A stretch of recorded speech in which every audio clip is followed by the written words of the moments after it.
My name is Margaret Thompson, but everyone calls me Maggie. At 63, I've lived alone since my only son, Daniel, died 8 months ago. Our house by Lake Willow in rural Georgia once rang with laughter. Now it's a quiet shell, too big for one. That September afternoon, I sipped iced tea on the porch when a blue SUV tore down the dirt road, kicking up dust. It was Kendra, my daughter-in-law, driving like a woman possessed. She screeched to a halt by the lake, leapt out, her face flushed, hair wild. She yanked open the trunk and pulled out a black leather suitcase, the one I'd given her when she married Daniel, meant to carry dreams. Her movements were frantic, guilty. She glanced around, then dragged the suitcase to the water's edge. It was heavy, her arms strained. "Kendra!" I shouted, but she didn't hear or didn't care. She swung the bag once, twice, then heaved it into the lake. The splash shattered the silence. It floated briefly before sinking. Kendra bolted back to the SUV, tires squealing as she vanished. I stood frozen. What had I seen? Then instinct kicked in. I ran, knees protesting, chest burning, to the lake 300 feet away. The water was cold, seeping to my waist, mud sucking my feet. I spotted the suitcase, half submerged, and waded in deeper.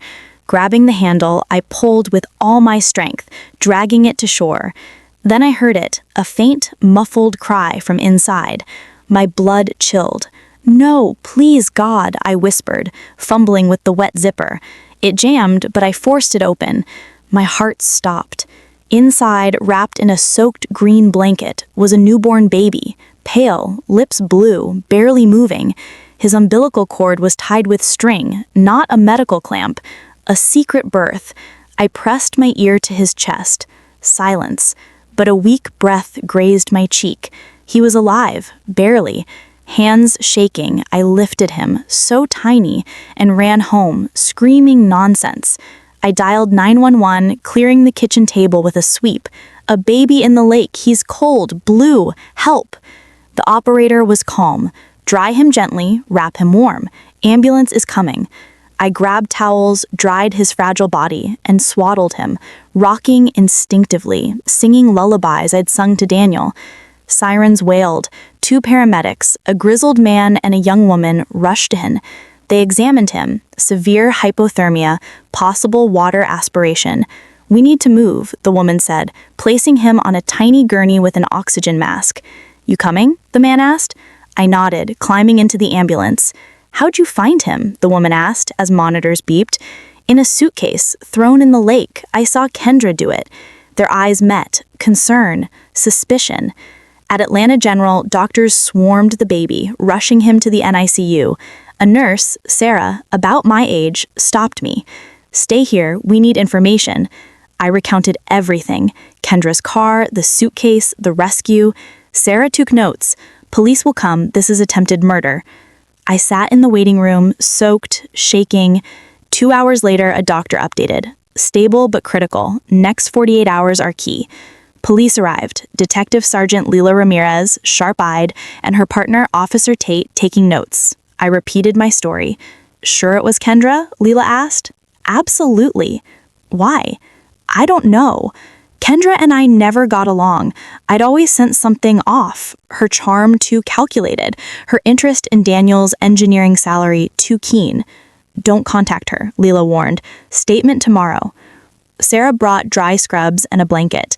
I stayed overnight, unable to leave the baby alone. Reverend James, my pastor, arrived, sitting silently. "God tests us," he said. "This feels like a curse," I replied. He didn't argue.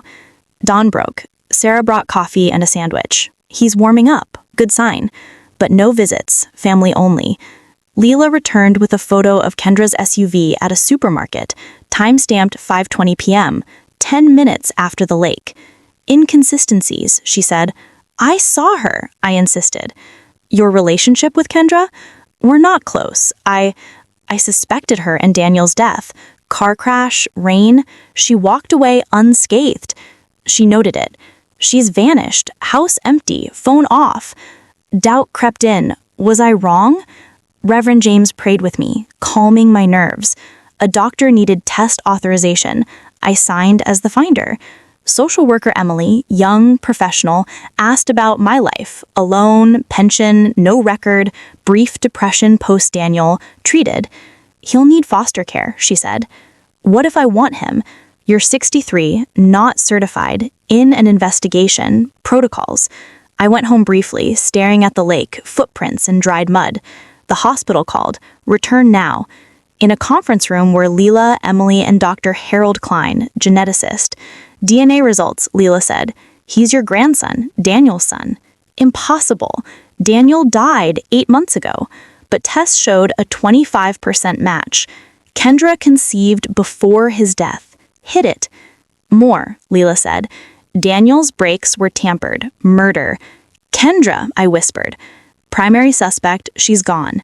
Emily, as kin, you can seek custody. Long process. Dr. Klein, he needs special care post-trauma. Sarah took me to the NICU. I touched his tiny hand he gripped. Noah, I named him, for Daniel's wish. I vowed to protect him. The fight began. I visited Noah daily, learning from Sarah.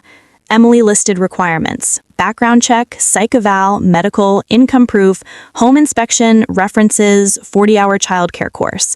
6 weeks to 3 months, she said. He'll foster, you visit twice weekly, supervised. No, not after saving him. I called Reverend James for references.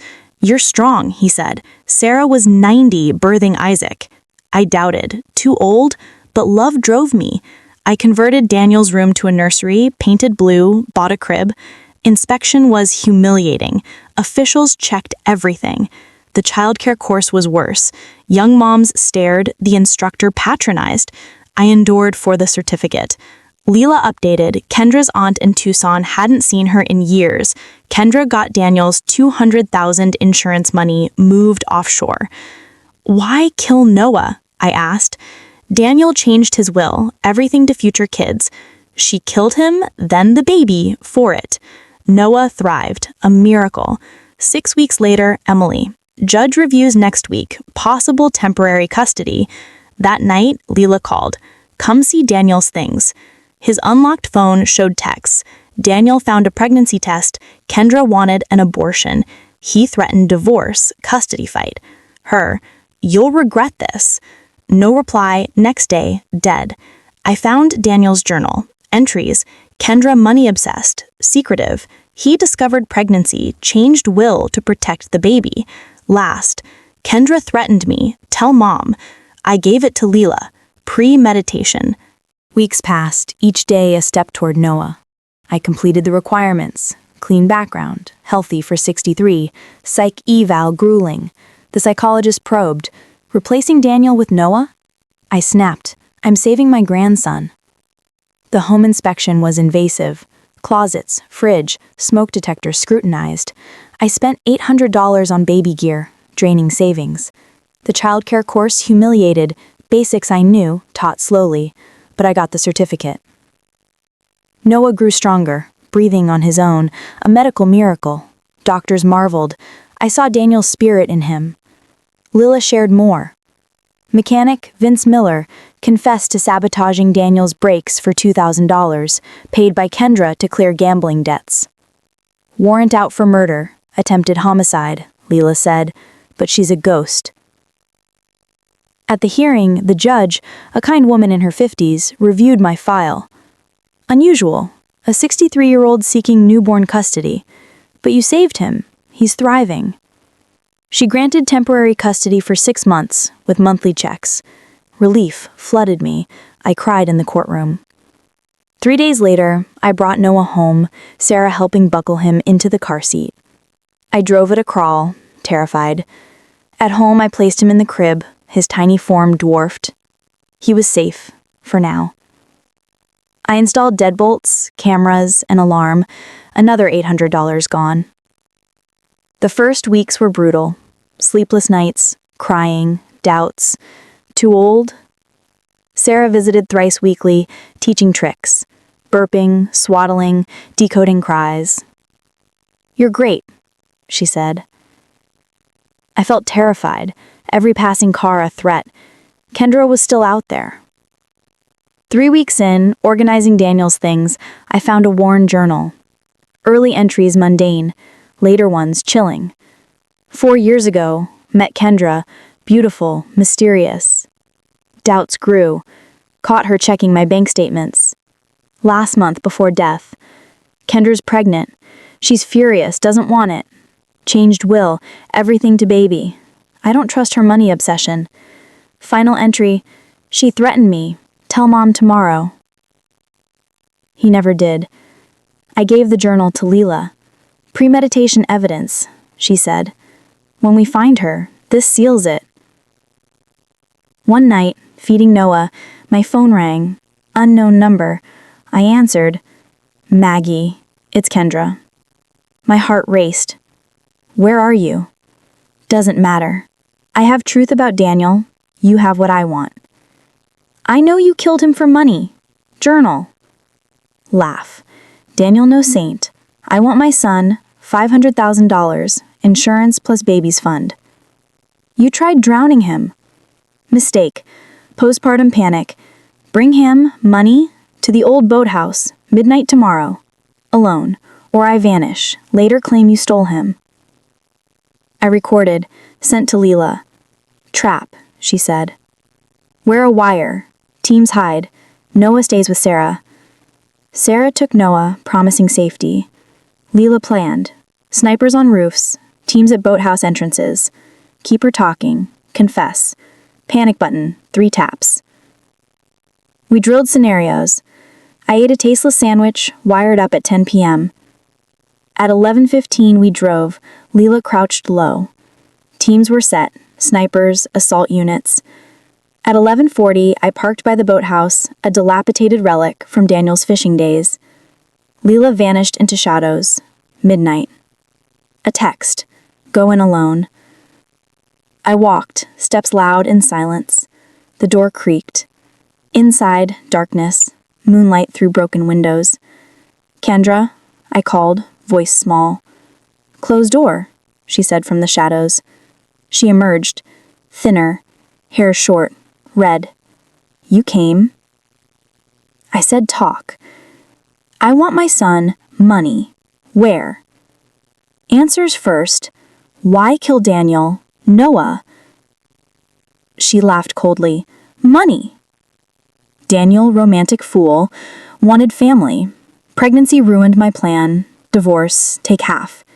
He changed will to baby. Solution. Kill him, baby, keep all. You hired thence. $2,000 for $200,000 insurance. Smart. You planned Noah's death. Gave birth alone, cash cabin. The lake was poetic, your family spot. Rage surged. I pressed the panic button, 3 taps. You'll never touch him. She pulled a gun, aimed. Last chance. A flash, a shot. Pain seared my shoulder. I fell. Doors burst open. Police, drop it. Lights blinded. Officers swarmed.